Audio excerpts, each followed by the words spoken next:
I just knew for my day-to-day, I needed it to be something that I felt happy about, good about. So with finding this type of line of work, I was able to do that. Presented by Sacramento Educational Cable Consortium. You're listening to Lights, Camera, Learn. Welcome to another episode of Lights, Camera, Learn. We have with us today our guest, Desiree Sheppard. She is the executive producer and host of Your California Life at ABC 10. Yeah. Des, welcome. Thank you, Aaron. You and I worked together. Yes, for quite some time. Almost 7 years. Yeah, a long time. Yeah, long time. Long time indeed. So what I usually do on these is I have people start out and really talk about how you got into this business. Yes. So where did it start? When I was just a young little pipsqueak. Okay. When it started, I think I was definitely that kid in class that talked too much. Okay. So it was Did always, you get written up? Yes. Well, it was always like those parent-teacher conferences. Yeah. It's like, oh, Desiree's a really good student, da-da-da. But she talks a little bit too much in class. So it was kind of like, okay, what am I going to do with that? Yeah. And I liked to, my parents said, oh, you always like to debate and argue, so maybe you should become a lawyer. And so I took one political science class in community college, and I was like, yeah, I don't think that's for me at all. Nope. And then after doing that, I just kind of was trying to figure out what can I do? Communication started sounding interesting to me. I like to write a lot. So I kind of saw communications along that line. So I went to Cal State University, Monterey Bay. Go Otters.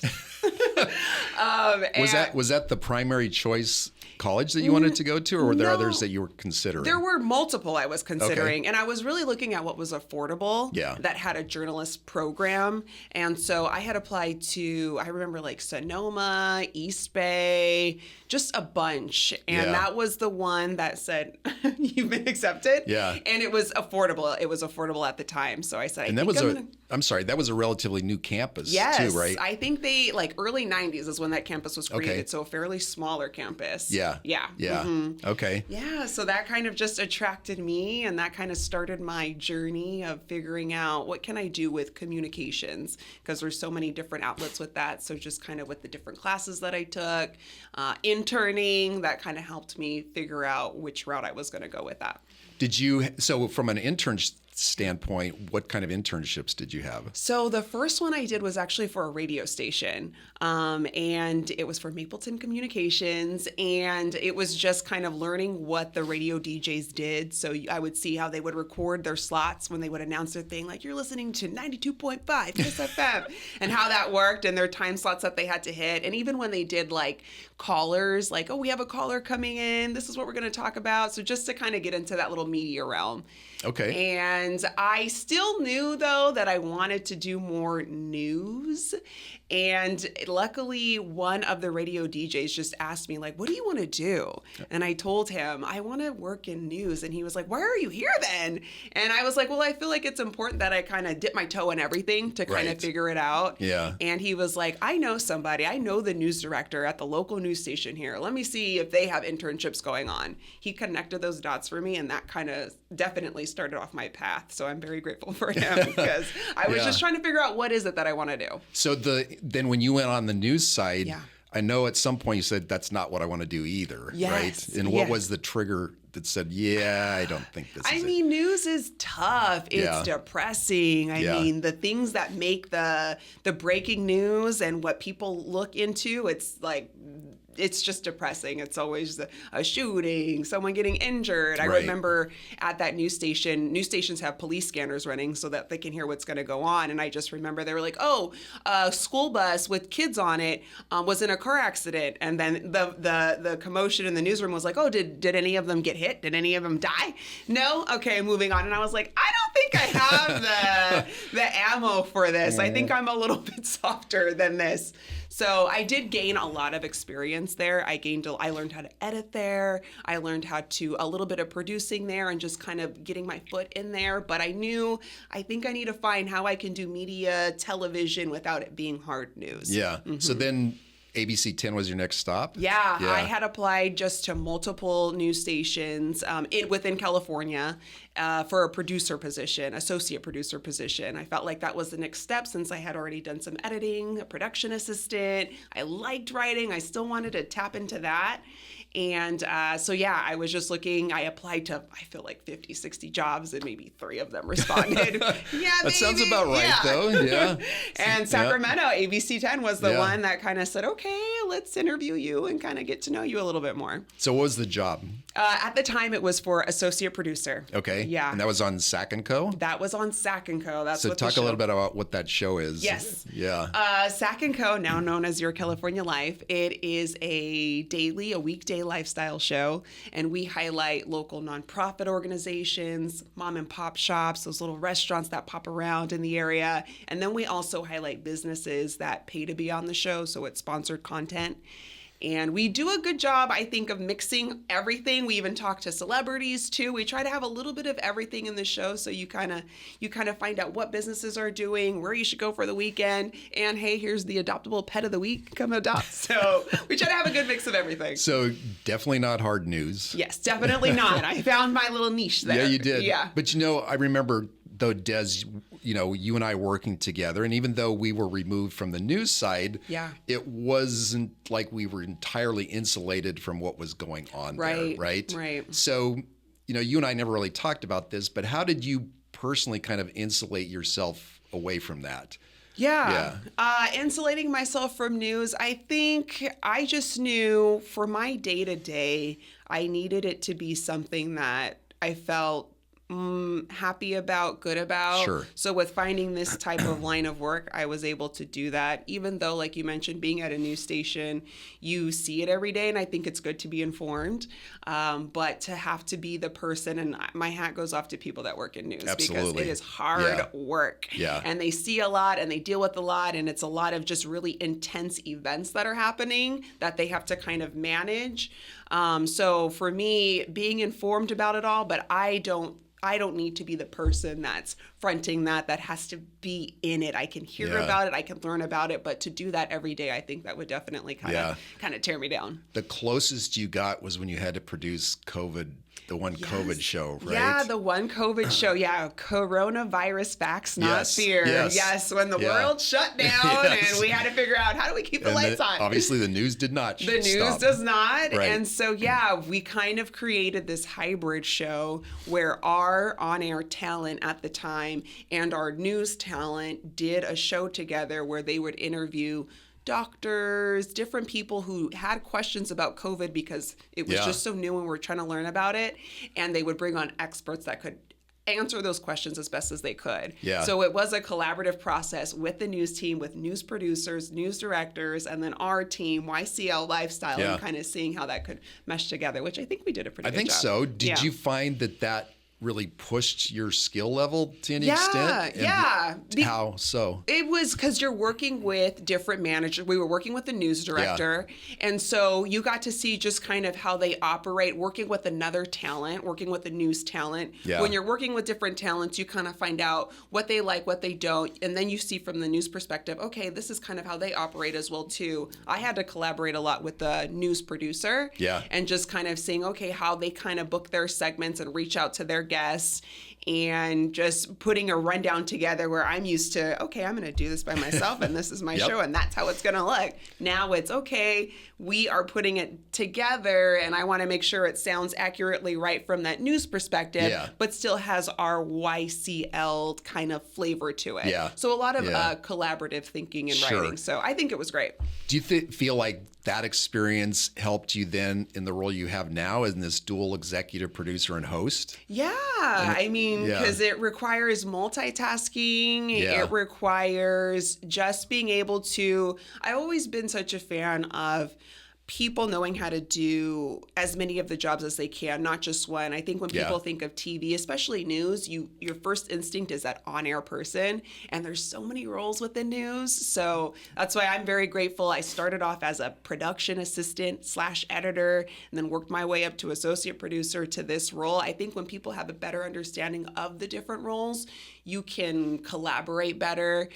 You're coming from a perspective where you just have a better understanding all around of how it needs to happen. So you can be more of a team player rather than just kind of, this is what we need to do. This is what I want it to be. People can have a better understanding when doing that. I think that's true. I mean, one of the things that's interesting since I got here is the schools that have media programs in them, that the teachers are trying very hard to get kids to rotate through those roles. Yeah. Because to your point, I think when people watch television news or related, they think it's just the people that they're seeing on camera that are doing all the work. And obviously that is not the case. That is not what's happening. So, you know, when you went then, Des, from being the producer and then, Melissa left and you became the host and then both executive producer. Talk a little bit about how you balance those two roles. Yeah. Because that's kind of a unique situation that you're in. Yeah, I think so. What started happening was sometimes our host would be out sick. People get sick. Yeah. And it was kind of like we had a roster of guest hosts that would fill in, but sometimes they're not available either. They have their other day-to-day jobs, their families. So at a point, and I had just kind of rose my hand and said, hey, I can fill in if need be. Yeah. And the first couple of times I did that, I looked like a deer in headlights. I will be honest. I think I'd be right there with you. Yeah, it was a little nerve-wracking, but I think with anything, with time, you just get a little bit more comfortable in it. But yeah, doing two roles, I think because I had such that strong background in producing, and then kind of just watching these amazing hosts that did the show, I did not have that experience, but I was willing to kind of just put myself out there and try to learn something new. And I really only saw it as just whenever they need me to fill in, whenever we're in a pinch. And then it just kind of developed into making it a little bit more permanent, which I was definitely game for. I don't like to stay doing the same thing, copy, paste, repeat every day. So whenever I can just learn a little bit more, I think it's good. So you mentioned earlier about the different roles. So who are the other folks that work on this show and what is their role on it? Yes, the other folks that work on the show make me look so good. They do an amazing job of putting the show together. I have two people on my team. I have Olu Gittins, and she is the producer for the show. So when it comes to, okay, today's show, we got to put it all together so that we're all following a grid of what this needs to look like. She's creating that rundown for it. So she's putting in scripts for it. She's making sure, okay, the first thing we're going to have is the disclaimer for the show, then the show open, and then we're going to come out to a shot of Des, and then she just kind of breaks it all down. And then Corinne is our production producer, so she edits everything for the show. All the videos that you see that play when two people are interviewing and then they cut to some video, she plugs all of that in, makes it look seamless. And then whenever we go on location to shoot, whether we're going to restaurants or casinos or wherever, she's the person behind the camera filming it, miking our guests up. Yeah. It's really, it's a collaborative process, and a team of three for a daily weekday show is a very, very small team, but we make it work. It is. No, you guys do. And I was always amazed by the work that you guys were able to do. And when you and I were working together there, you did a daily, but now you're pre-recording a lot of these, right? So how is that different than the dailies? It has its pros and its cons. Yeah. So we tape everything a week in advance of the air date. So we're still taping daily, but this Friday we would be taping next Fridays. It would air next Friday and vice versa. The difference is when we're not live, for our guests, they feel a little bit like, the relief is there, because they're like, if I mess up, there's kind of a way to that can be edited, where when it's live, you have 30 minutes and we can't go back. Right. So with it being taped, they just have a little bit more of that wiggle room. We noticed that too. But the one thing we have noticed is if there are things that have to be tweaked or updated or edited, in the long run, it takes more time. When you're doing a live show, you have to be on. Once it's over, you're done with the show. You don't have to go back and fix anything. It happened. That's what the people saw. Hope we did a good job. But when you're saying, okay, the show's going to air next week and you need to make edits, it's nice because you have that flexibility to do so, but it just takes time. It eats up time. So the more edits that we have to make in post, it is time consuming. Fix it in post. Fix it in post. And people will say that, like, oh, you can edit that out. And we're like, we try to treat it like it's live, a look live, even though it's taped. Yeah. Do you find that paid clients tend to want to have those changes more than yourself as you're looking at the non-paid guests? I feel like the paid clients are pretty buttoned up. Okay. We have this system where once we have clients or even guests who come on the show, we send them a form. Yeah. And they fill out kind of all their contact info as well as key talking points that they want us to discuss. So that way we have an idea what it is that they want to focus on before they come on the show, sponsored or not sponsored. And I think with paid guests, they kind of, because they are paying to be on the show, they kind of make sure that they have an understanding of it. So when they do this segment, they are fine. And we tell them too, if you mess up while we're taping, don't stop. We can always afterwards go back and do it, but we just don't want to stop in the middle of an interview. Right. And I think they do good. And I feel like I have a good eye of when I'm talking to someone and I can tell they're nervous. For the most part, I'm at the end of the day, you're talking about what you know best. And if you mess up, no one's going to know. Maybe your boss, but nobody else. The viewer's not going to know. So I think with paid guests and non-paid guests, I think it's kind of 50-50. I think I could see that. Yeah. I mean, you're right. If the paid ones know their stuff, even though it's not like the nonprofits, whoever you have on there don't, it's just that it's probably more ingrained in the paid clients in terms of what they need to say and how they say it. Yeah. Because nonprofits and the other folks don't practice that. They just kind of know it. Yes. But then they don't get a chance to talk about it in front of live television or any. Yeah, and I feel like with the one thing is for paid guests or non-paid guests, there is something when you walk into a studio and you're getting mic'd up where sometimes they're like, oh my gosh. This is real. This is real and I am not prepared.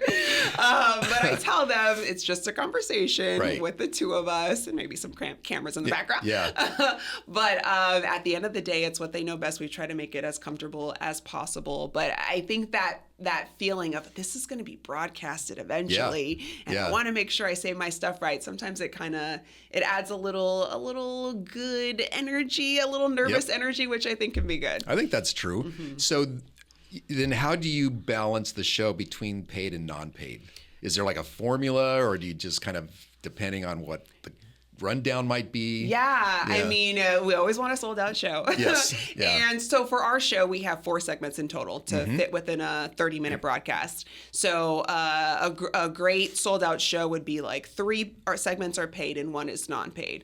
But that doesn't always happen. So whenever we notice, okay, there's some gaps in the show, this is when we start plugging in some of that non-paid content. And it's good because we work a lot with sales, because our sales department are the ones who book these sponsored clients, and they book them in advance. So that also kind of gives us an idea of, okay, it's maybe this month now, but in 2 months, we can kind of figure out, are we going to have all of these holes? Do we need to plug things in? We try to let them know about some holidays, events coming up, just so that we can have more sponsored content. But it's a good blend, 2 and 2, maybe 2 non-paid and 2 sponsored, but a full sponsored show would be about 3.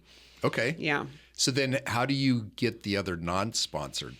So other guests, where do you find them? Yes. Luckily, we work at a news station, so we get a lot of press releases. Yeah. And so we there's obviously things that strictly pertain to news, but sometimes it's, hey, we're this new restaurant that just opened up, and we're looking for a little bit of getting the word out. Yeah. So whenever we see those, which we get a lot of, that kind of helps us pick those out. A lot of the times, too, we're looking on websites that have just events that are happening within Sacramento, within California.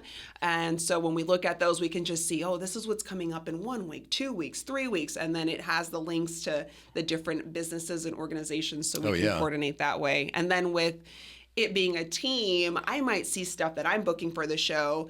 Olu might have, she loves theater, so she's booking all of these different theater venues and the shows they have. Corinne will have other things she's thinking of. So I think we have a good blend of what our audience looks like. Well, and I would imagine that because of the history now of having this show for as long, you've got people reaching out to you, not just through press releases, but you've got contacts, relationships you or Olu or Corinne have that say, hey, would you be interested in having me on the show. Yeah, and I think it's also been great. To your point, we've had these reoccurring guests who have been phenomenal. Like we've had the Crocker Art Museum on, B Street Theater, Habitat for Humanity. And I think once you build those relationships with these people, it kind of starts also becoming a little bit of word of mouth. Like, hey, I have a friend that opened this restaurant and I know Desiree and YCL. Let me connect the dots. So even that is great too when that happens. I can see that. Yeah. So, I remember too, when you and I were working, the one thing that that amazed me, Des, is that you could keep this like dual track in your head while you're in the show,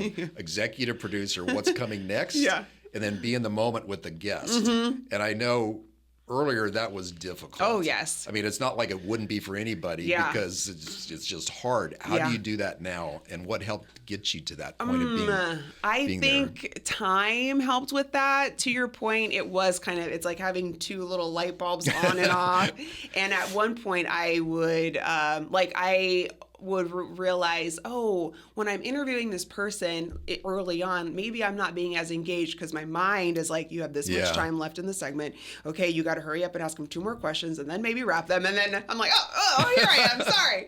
So with time and then just constructive criticism, I think it's always good to be open to constructive criticism, allowed me to kind of sit back. I think one thing I absolutely hate doing, but watching back the segments and seeing myself on TV. I don't think you're alone in that. Yeah. But seeing yourself and then saying, you did that. And do you see how maybe it seemed like you weren't as engaged with that person? So just really realizing to be in the moment. And yes, we also gotta have the EP brain on too, but really being in the moment with the guests. And they really, they appreciate that. They're here to be interviewed. So I think just with time and just understanding what it's like to be in this seat when you're not in media every day and you come on a show. For me and my team, we're like, it's gonna be fine. And they're like, this is my first interview ever. So just having an understanding of it, getting that constructive criticism, and just a lot of time. So speaking of the criticism that gets to people who have mentored you, are there any folks that stand out? You, Aaron. Oh, well, okay, thank you. She was not paid to say that, by the way. Slip the 20. I think it's always I have a personality where if people are telling me like a bunch of good things, I'm like, thanks. But if one person tells me that one thing to improve, it almost like stands out 20 times more. Yeah. So you were really great in just kind of, hey, Des, I remember earlier on, I could tell you were like kind of just looked a little nervous. And this was like early on when I was still like hosting, and I was like, you're right. Or, you're asking questions like you're just going through the list of questions. Yeah. And sometimes naturally when you talk to people, other things come up. So it's important to have that flow. That. Yeah. So it was like turning off that EP brain of, oh gosh, we got to hit these 6-7 questions, and just being a little bit more involved with it. Yeah. So I think getting that feedback, along with, we would have I'm blanking on their title, but like a talent. They kind of give feedback to people who are on air. Yeah, that was like Bill Cackmus. Yes. Yeah. And so just having somebody who had no attachment to me, and just watching a couple of clips and being like, oh, yes, like, okay, this is what you need to do. You say too much. Having those things called out, it just really helped. You say awesome. I know one thing I say too much is awesome. That's awesome. So working on that. I think it's a generational thing. Yeah. Whatever. Yes. But I think that's true because, what I always thought was great about you, Des, is what you're talking about is always being open to that constructive criticism, because, and your desire to continue to improve. Yeah. I think some people, not just in this business, but any, get comfortable with where they're at and think, okay, I'm good with it, so I don't need to do anything more. Yeah. And I feel like that's where there's always room to grow, and I think you can only get better with growth. So I feel like there's a saying that people say, like, oh, if you're the smartest person in the room, you're in the wrong room. So keep growing. That's good. I haven't heard that. Yes. But that's really good. Yeah. So just always wanting to continue to grow. I think if I ever get to a point where I'm like, oh, I know this like the back of my hand and nobody can tell me nothing, I'm becoming a little bit stagnant. Yeah. I could see that. So are there any episodes or guests that stand out for you? That's a good one. Steve Harvey was fun. Okay. I remember I was nervous.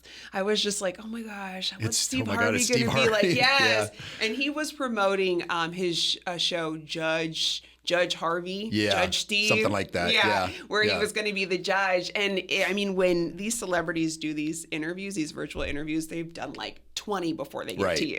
And so you're like, hey, are you still excited to talk about this? But and you hope you're at the front end of the line. And normally we're not. So we're Pacific time, so we're usually at the end. But he was great. He was funny. I got him to laugh. I was like, okay, we're That's in a pretty group. good. Yes. Yeah, you got a comedian to laugh. I got a comedian to laugh. So I was like, okay, good. Ice Cube I was nervous for too, because Ice Cube is so serious and that face that he can make. But he was really chill. So that was awesome. Just when people just have good energy. I just interviewed Tim Allen. Did you really? And that was awesome. Was he good? He's just so humble, down to earth. Interesting. We were taping. At one point, the producer was like, so it's been like 15 minutes. We kind of have to wrap this up. I'm like, oh, okay. But he was just so chill. Like, it just felt like you were chilling with him in his front yard and we're just having a conversation. Very down to earth person. What was he talking about? Yeah, so he's actually performing in Stockton. Really? He's doing stand-up comedy. And so he talked about how he started off doing stand-up comedy. And then obviously we know him as Buzz Lightyear, Home Improvement. Shifting Gears is his newest show on ABC. So he was saying most people, once they've made it, quote unquote, they like give up that stand-up comedy part. But he said, my gosh, that part just like was so, it tickled my brain. It was something I really enjoy. So now he's doing that. That's interesting because I saw him a couple times on Jay Leno's Garage. Yes. And he and obviously two stand-up comedians together were fun, really funny. But it was hard to get a sense of what he might actually be like in person. Yeah. Right? Because some comedians, I always get the impression they feel like they have to be on all the time, but you didn't get that from him. No, it was just so relaxed. Almost, he was so relaxed, and then I was relaxed, and then I was like, wait, I'm talking to Tim Allen. Like, I feel like I'm going to be doing something with my hands. Yeah. But yeah, he was a very down-to-earth person, talked about a little bit about his family, talked about him being excited to come to Stockton, and then just, for fans, Toy Story 5 is coming out. So we talked about that. Okay. I bet he did. Yeah. So are there episodes you cringe? Go, God, that one I just wish we could have never done. Oh, episodes I cringe. Or a guest. Oh, that's a good question, Aaron. Episodes I've cringed. I think... I'm trying to think. Episodes that I've cringed on. I don't think it's happened too much. If anything, there's times where an interview will go extremely fast. We're like, okay, we're planning for this interview to be 5 minutes. And I'm like, the person's answering really quick. They're nervous, which happens. And we've gone through all the questions and we've probably only hit 2 minutes. Yeah. And so I have my producer in my ear like, stretch.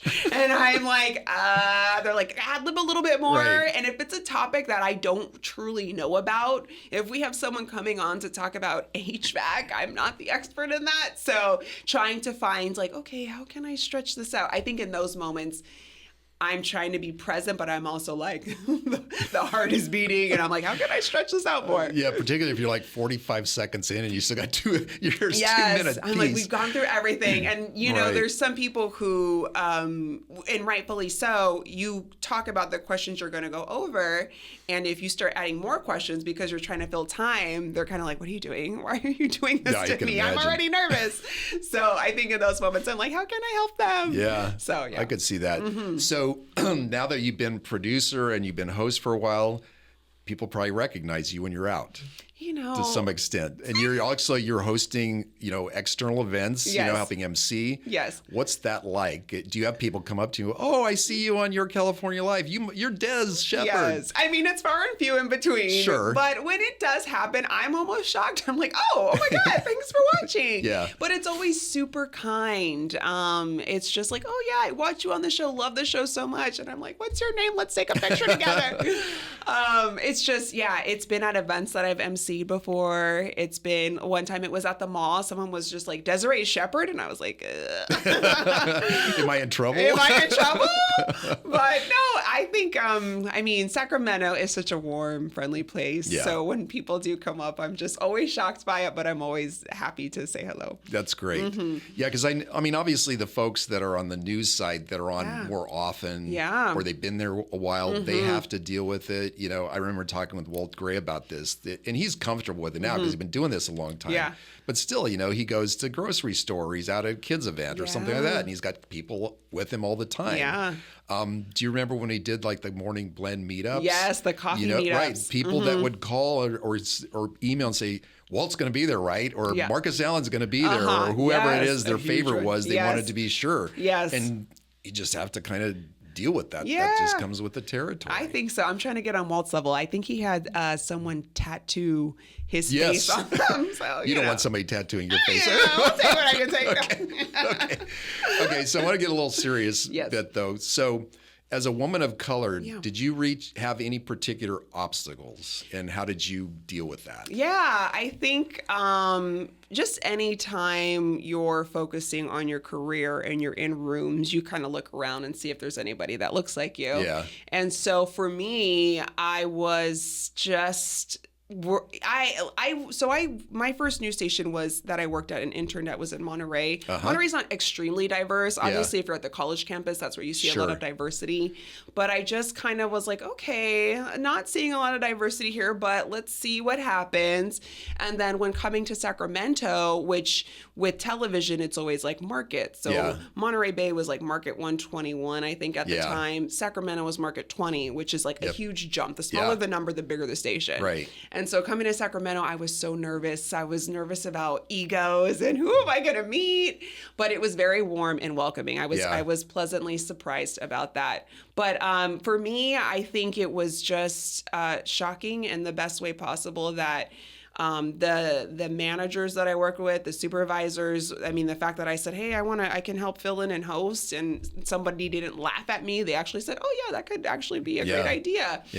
Was very welcoming. I feel like just with some of the suggestions I would put in, actually when I first got hired, the woman that hired me, who was the executive producer at the time, was an African-American woman. So just kind of seeing her and her caliber of just how she held that show together made me feel like maybe I can do this too. Right. And then being that our GM is POC, I just was like, okay, there's some like cool women here, minority women in here. So starting to feel a little bit of that support. And just when you look around the newsroom too, you're looking to make sure, like, are we reflecting the people that we're telling the stories to? Yeah. And I felt like I got that with ABC 10. So the journey has been a good one for me. I been appreciative of it all. But yeah, you definitely look at yourself and say, okay, do people think I belong here? Am I meant to be here? I think as a woman of color, I'm in rooms and offices and I'm just like, oh, I hope they feel I belong here, because I know I belong here, and wanting to say the right things in meetings, that's something that always gets me. In meetings, sometimes, if anybody who met me first when I came to ABC 10, they would tell you I was very quiet because I'm very observant. I'm kind of wanting to take everything in before I speak. I want to be always taken seriously, so that's just something I do. So it's always something that you think about, but hopefully through that continuously grow. Well, I think, just that not speaking just for the sake of speaking is a good trait. Knowing when to be quiet and being observant, I think that's helped probably you quite a bit just in your career and personality wise. And I think, when I started ABC 10, it did strike me that overall it was a fairly diverse newsroom, not probably as diverse as it could have been. But, we had black anchors, both female and otherwise. Chris Thomas has been there now for 9 years. And even some of the folks on the back end, and this was before a big DEI push even. And it became even more so because this is a very diverse market, Sacramento is. And I remember when I started there, folks at Tegna said, you guys out of all of the markets are probably the most diverse out of any of them. That included, Cleveland, Cincinnati, others in the Midwest and the South. And you and I even, Des, tried very hard to even make the show reflect that. Yeah. Yes. And you in particular have carried that on. Yeah, I think, with the guests that we have on, we just want to make sure everybody's seen, even with when you were at the station too. I mean, these strong connections that we have with the chambers, the Hispanic chamber, the Asian American Pacific Islander chamber, the Black chamber, having those conversations, having those people on the show, and just who they can also connect us with too, to make sure that we're continuously showing the diverse guests that we can have on the show, I think has been fantastic. Yeah. Mm-hmm. So if you were going to tell somebody who is interested in being in this business, regardless of the role, what do you think are some three character traits or skills they should have? Oh, I think you have to be outgoing. I think you have to be able to work with a lot of different personalities. Yeah. And so just being, I think outgoing helps deal with multiple personalities. Yeah. Because you have to kind of quickly engage with them, whether it's talking to the photog who's going to be editing something for you, or it's talking to the producer. You got to be outgoing. So I would say outgoing for sure is one of them. A multitasker, especially in this business, especially now. Yeah. You have to know how to do multiple things. So any opportunity you get to learn, even though you're like, I don't think I need to know that, do it. Aaron, with our marketing team at the time at ABC 10, everybody was willing to jump in roles outside of what they were hired to do. I think one, you just have to be able to do that in media, and two, that's how you're going to work up the ladder. Yeah. Mm-hmm. So what's a third? Oh gosh, I thought I got out of that. Third one. See, I'm paying attention. Yeah, you're right. You're so that was two. Third one to work in this business. Okay, I said multitasking, outgoing. What would be a third one? So I'm going to help you a little bit, only because when I ask the question of people in media, curiosity is the one that keeps coming up, right? Because, think about it, Des. You've got to keep in your mind, what does this person do? And what, that's got to influence the questions even, right? Yes, it influences the questions, and it influences who we're booking on the show. Yeah. As mentioned, we get these press releases. We only know a little bit about what they're talking about. Hey, we have this event going on. What is this event? Yeah. Who's coming to this event? Does it benefit somebody? So just kind of having that, calling them, reaching out to them, getting more and more information. Curiosity for sure. Yeah. Thanks, Aaron. That's okay. No, because for me, that's really vital, right? Yeah. Just in general, because I feel like, if I wake up one day and feel like I know everything I want to know, I might as well just stay in bed. Exactly. Right? Yeah. Because I'm not going to be interested, and I'm not going to be interesting. Yes. Right? Yes. Because people like to talk about themselves for the most part, even if they're a little introverted. Once you get them going, they like to share things. Yeah. Right? And I think that's pretty important just in life in general. Yeah, just being curious throughout all stages of life. I agree. Yeah. Mm-hmm. So how do you prepare for a show? Preparing talking about for curiosity. Yes, talking about curiosity. So what questions do you curiosity. determine? Yes. How do you prepare for that? Yes.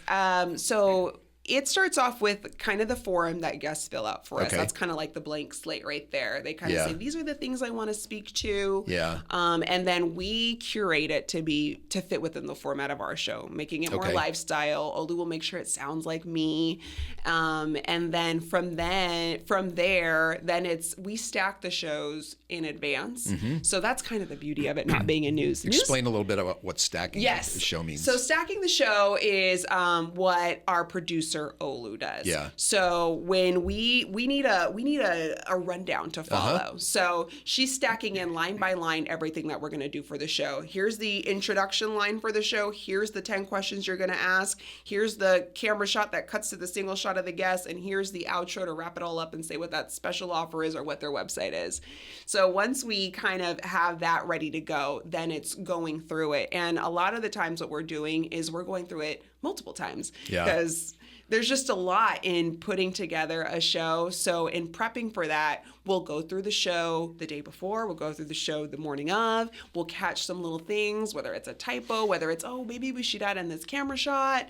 And then so that way, when it actually is time to tape the show, there's a good consensus of, okay, this is what we're going to talk about. This is how it's going to look. And even sometimes too, something else might change too. The guest might say, hey, can I have so-and-so come on with me too? Because they were part of this. Or I remember when guests wouldn't show up. Oh yeah. They either thought it was another day or they just didn't show up. Which we prep for that too. Yes. So we'll have like a pre-recorded segment as a backup just in case.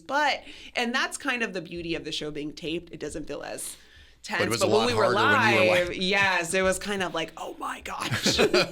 So just kind of figuring that out as well too. Sure. Yeah. So, even though you're not dealing with the same stress that the news does, it's still a stressful job. How do you de-stress? How do you decompress? What do you like to do? I love to run. Okay. I love to run. I love to work out. I've noticed that is the best de-stressor for me. Kind of lifting weights, grunting it out, kind of lets me, I don't know, I can kind of, when I'm working out, especially when doing weight training, that's the time my mind turns off. When I'm running, my mind's still kind of going. But just something that kind of gets out that energy, that stress from the day, being able to kind of work that out is helpful for me. I don't want to say social media, but social media sometimes, like the cute stuff, the funny dog videos, the stuff like that. The dogs on Facebook, the two talking dogs. Yeah.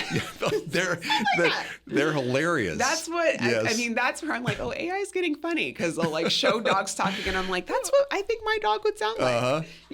So trying to do that. My goal this year is reading more. So I've been reading more, which has been great. Anything particular? It is so I'm reading the second book. Oh gosh, now I can't think of the name. Something and Fire. It's kind of like this fantasy sci-fi kind of thing, but it's good. Okay, well, good. Good. Okay. And talking to people, like anytime I can connect with friends, like, hey, let's go out and get dinner or let's just talk on the phone. That really calms me. That's great. So where do you see yourself in 5 years? Oh my gosh. I think I'll be like 40 by then, Aaron. In 5 years, I hope I'm still working in the realm of media, whatever that looks like. I think a lot of us kind of realized within the last year or so that AI is a thing, and we were kind of figuring out what that's going to look like for media going forward. I think it was more scary at first, and now it's kind of simmering down a little bit. But just along of what those maybe different possibilities could look like for media and where that might put me. I've been at the station now. It's so crazy to say. This is going to be year 11 for me. Is that right? Yes. That is crazy. Time flies. Time flies. Yeah. It's interesting because even at the station, there's been progressions. You were there when we moved to a totally different system that we do to build out the shows, which was kind of like I don't want to say ruined everything, but it switched up everything. And we had to learn something new. And in the process, initially, I was a little reluctant, but it helped with that idea of continuously growing. So even the same thing with AI, you were really instrumental in kind of saying, this isn't something you should be scared of. This is something you should learn and see how you can use it as a skill set for whatever it is that you do. So 5 years from now, I hope I'm still learning. I hope I'm still growing. And I do hope I'm still in media in some capacity, whatever that may look like. So I was going to ask you earlier, but since you brought up AI and technology, how has that changed? And what part does AI play now in what you do? For me, AI is efficiency. Okay. Yes. So one thing is with our show, there's a lot of script writing. And so one thing like I do is I post segments on our website. Okay. And so you're kind of, before it was, okay, let me look at the segment and the talking points and how do I condense this down into 160 characters worth of stuff. Thinking, okay, what about the headline? What am I going to call this? What's going to grab people's attention? Now I can kind of have an idea, put it into AI, put it into ChatGPT, and it gives me like 3 different options. I say, I want this to be search engine option friendly. It gives me 10 ideas and it's quick. So I can do it and then move on. So for the efficiency, I think AI has been instrumental. Even with, for our show, we create like little show opens for different things. So even with AI, something I would never try to craft an open. That would be something marketing would do. But now I can kind of feed to AI my idea of what I hope it looks like. And maybe it looks a little wonky what it creates, but it kind of creates some type of idea that we can then work from. I could see that because what you're talking about is it's not doing your job. Right. It's helping you do your job better. Yes. And you're right. That is something I tried to impart to everybody when I was there. Yeah. Because I immediately didn't see it as taking my job. Yeah. It just meant that I could do my job different, if not more efficiently. Yes. Well, at first I thought it could take my Yes. job. I think it was you, Aaron, that showed us the little reporter who was AI with 4 fingers. Yeah. And I was like, oh, is that going to replace me? And, I think a lot of people saw those. Yeah. And I remember sharing that because it had this person who kind of looked somewhat like a person. Yeah. But yes, they had fingers or they were melded together. Yes. But they sounded like a person. And Yeah. that company, I forget what the name of it was making people think about, oh my God, is news going to be dead? That Right. you're just going to create all this. Right. And I think people still want to see real people Right. deliver the news or host a show like yours or interview people. They still want to see that human dynamic. Yeah. Right. And there's things that AI humanly just can't do. Yeah. And that's the relationship part of, just the communication element. And I feel like, to your point with the human dynamic, because people want that connection. There's been like Right. shows I watch or news shows I watch where I'm like, what happened to that host? Oh, they're gone? Oh, and feeling bummed about it. You mentioned the coffee morning meetups. Yes. Is so-and-so going to be there? Yeah. People connect to people. When it's AI, Yeah. there's not that human connection. Yep. But there's still, it'll just be interesting to see how things play out, because one thing we talk about is television in itself. We've had to pivot. Okay. Absolutely. A lot of people don't watch television anymore. Right. They're streaming and they're Yep. on social media. So Yeah. figuring out how can we pivot to get our content in those spaces so that there's more eyes on Yeah. it going forward. And so when we saw that kind of fake AI human reporter, even though I was like, oh, it doesn't look like a human, but it was like, but do people care if it looks like a human, if they're just going on social to quickly Yeah. get the tidbits that they want? So it's always just adapting and figuring out how you can stay relevant and Yeah. current, and not just, well, we've always done it this way. If you say that, you're going to get left in the dust. You are. I mean, I had Monica Diaz, the director of content, in here as a guest, and we were talking a little bit about that because she's been doing news reporting, anchoring, producing for, I think she said 25 years, something like that, 26. And so these changes that keep happening, and to your point, Des, if you can't figure a way to keep on top of it and kind of absorb it into what you do, you're going to be left behind. And that's not just news, that's any job you have. Yes. And I've always felt like there was the conflict ultimately comes down to people who embrace change and people who fight it. Yes. Right? Yes. And that's technology, that's socially, that's no matter what it is. And I feel like what's been really eye-opening for me too is people like Monica who have this skin in the game, and they're like, they haven't said, oh, well, we've always done this way. And they're almost like the first ones to jump up and say, yeah, let's pivot and move and go. No, run. Even on my team, even when I've been a little internally hesitant about changes, the fact that they're so like, yeah, let's figure this out. Let's learn it. It almost kind of just with the right people too. Like one, internally, you being able to pivot and figure out new things, I think is important. But when you have the right team with you too, it just helps amplify that. Oh yeah. If you even had one person on your small team that was fighting it all the time, and I know you've had those. I know you've had those people. Maybe not from a change standpoint, but just in general, you feel it, and it's hard to manage through that on a regular basis. Yeah. So it's nice that there's we got a good flow. We got a good group. Absolutely. So if you could go back and tell Des in college some advice, what would it be? You got this, girl. That's good. I would say you are definitely on the right track and you belong here, and keep going. Because even I remember the first day in college at Cal State Monterey Bay, I was in an introductory human communication class. And there was this one girl, and she was asking this very intelligent question, and everything she was saying, I almost was like, do I belong here? I would never ask something that smart. But it was just, I think a lot of people kind of have this self-doubt. Yeah. And so I would definitely try to just kind of see myself and tell myself, like, no, you totally have this. You can't even imagine the things that you're going to achieve. So keep going. You've got this. Because I think at any age, especially when you're younger and in college, you're kind of figuring out as you go, and you feel like you should maybe already have it figured out. I still don't have it figured out. I'm still taking it day by day. So I think it's important to just understand that nobody has it figured out. It's a scam. You know what? I'm thinking of one. Maybe this is the last question. So, what part has your family played in terms of supporting your career? My dad has always been my rock. Really? He's always just encouraged me to do my best and then make sure you do better. Yeah. Don't give 100, give 110%. Yeah. So anytime I've had just any type of confusion or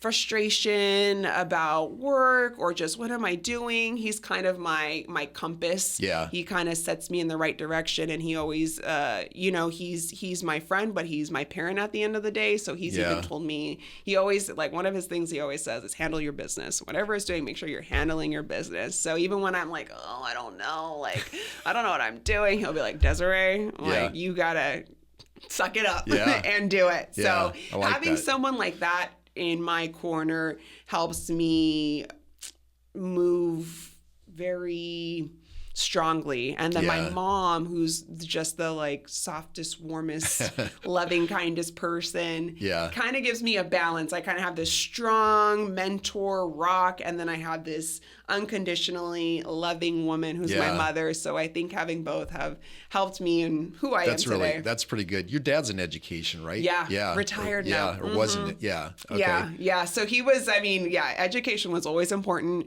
Had to get A's and B's. C's was, which I did. I did get a C, and it was a problem. Yeah. But so he advocated for, you need to make sure when you are in class, you're paying attention, you sit in the front, stop talking so much. But he definitely instilled that in me and my sister, just making sure that we knew how important it was to continue on with our education. That's great. Yeah. So this is the last question. The teachers that are out there that are teaching media to kids, what advice would you give them in terms of what they should impart to their kids, regardless of what the age is that they're teaching? Yeah. I think it would be important to tell students that there's so many roles within media. We talked about it a little bit earlier, but there's so many roles, and letting them learn those different roles, letting them dabble in those different roles. If on-air is their thing, awesome. Let them play with that. But again, learning about the photographers, the videographers, the editors, the production assistants, the assignment desk, like there's just a realm of different things that people can do within media and kind of tap into what it is for them. Initially, I thought maybe I'm going to do radio, but it wasn't quite right. And I was able to find the thing that was right. So I think just really showing them the different options within media and really encouraging them to explore that. I think when I'm interested in something, I'm almost like bashful about it, and I don't want people to know what I really, really want to do or care for. So I think if teachers can just show them all the options, people can kind of go in those directions of what they want to experience. That's really good, because I've seen, I think I mentioned earlier, that teachers that are really into this are trying to expose kids to these different roles. So I think that's exactly what you're saying. Yeah, and being the champion, I think teachers do that anyways. Yeah. But just being the champion for their students, I think as a student, all through all grades of life, K through 12 to being in college, just those teachers that kind of like saw you and kind of like, made sure you were doing well, or finding out your interests and making sure that whatever it is that you want to do, they were just rooting you on.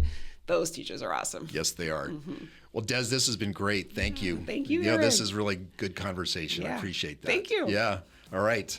Well, that's it for this episode of Lights, Camera, Learn. You can pick us up on Apple Music, Spotify, Pandora, and also on our website, secctv.org. You can also support us on Patreon by clicking on Lights, Camera, Learn. And until the next episode, make it a great day. Thanks.